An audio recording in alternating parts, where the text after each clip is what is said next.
All right, guys, quick little video on wheel bearings. So this is a 8th gen Honda Civic 2007 LX model. This is going to be very similar for all the 8th gen Civics and most cars. These are the rear wheel bearings, and we got a set directly from Honda. Well, Facebook Marketplace at its best, but supposedly they're OEM and we got a good price on them, so hopefully everything fits and works good. This car has had a lot of issues, and the biggest issue is when you drive this car, it sounds like a tractor. It sounds like you're riding over train tracks every single second that you're driving. There is just so much road noise, and I'm just gonna be replacing all the wheel bearings. I got the rear ones, so I'm gonna be installing the rear ones now. But man, between my tires having shitty tire wear and some of the tires having tire cupping, meaning up and down valleys on the tire making noise, probably, again, that was due to the original arms. This was due to the original arms. Now we got the max speeding rods, camber arms, so we decreased some of that negative camber. And now we're gonna work on the bearings. We're gonna end up getting hopefully some new tires soon. But yeah, let's tackle the rear bearings. It's a pretty simple install, guys. There is literally, you take the wheel off, you take your drum cover off. Now this is for drums, and if you guys have discs for the rear, it is a different part number, but there is literally 4 bolts. You see, 1, 2,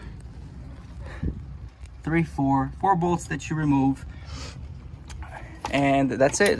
Then the whole assembly comes off, literally just like so.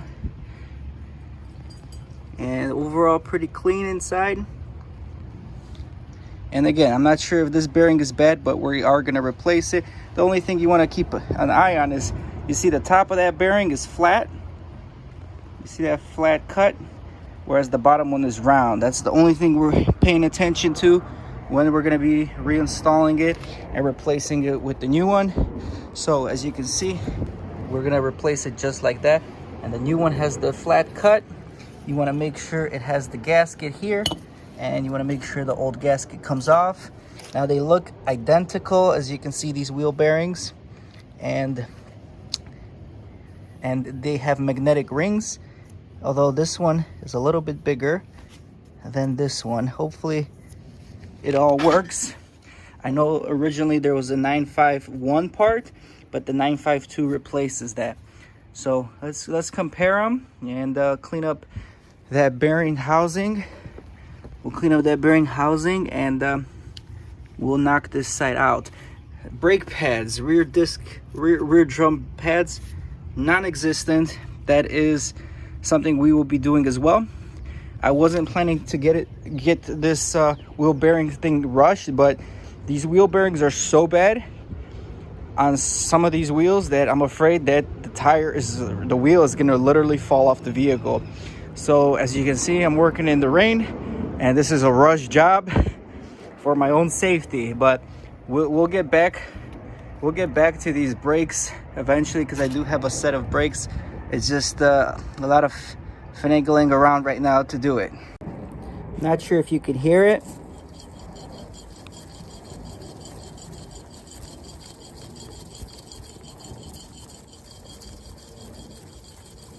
They do make some noise, not necessarily when you're spinning them. There's a little bit of noise. We're gonna keep these though, because we can always reuse some of these extra studs if they go bad. This is the new one. Literally.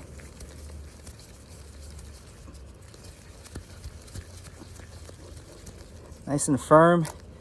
No clicking. The old ones almost sounded like when you got a rotor or a brake pad sticking. That's how it sounded like. So these new ones are pretty good, and they're going in. All right, just comparing the studs, make sure everything lines up, and so far it looks good. Last thing I'm gonna do before we install them, taking one of the lug nuts Making sure it threads on. Yep, so far so good. And so far looks like they're correct part. And the last thing I'm gonna do, I'm just gonna put them in the wheel to make sure this hub bore, this lip right here, is the exact same size as this lip, and that it is gonna go and sit flush on the wheel itself. So let's take a look at that.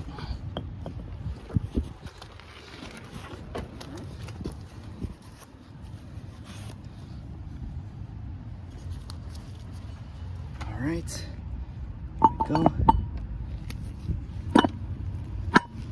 Yep, nice, flush, nice and flush. I mean, I could just barely wiggle it, so that should be awesome.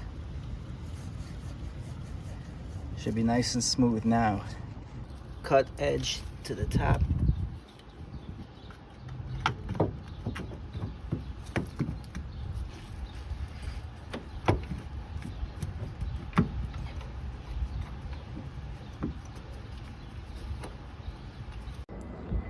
All right guys, and we are all done with the wheel bearing installed. We torqued them down to about 47 pounds, and that's it. That's all she wrote. Again, I was gonna change the brake pads, but I only have the pads. I don't have the drum, so that's okay. We'll get back to it. We'll order the drum and the stuff, because this is the original drum with 130,000 miles.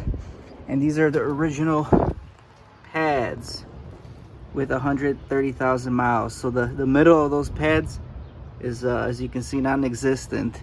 Still have some life on the edges, but not much. All right, so this side is done. Let's tackle the other side, which is gonna be the same process. Hopefully this video helped you guys out. And yeah, one day at a time. I need 3 more years out of this car. 3 more years. I ain't here for the money.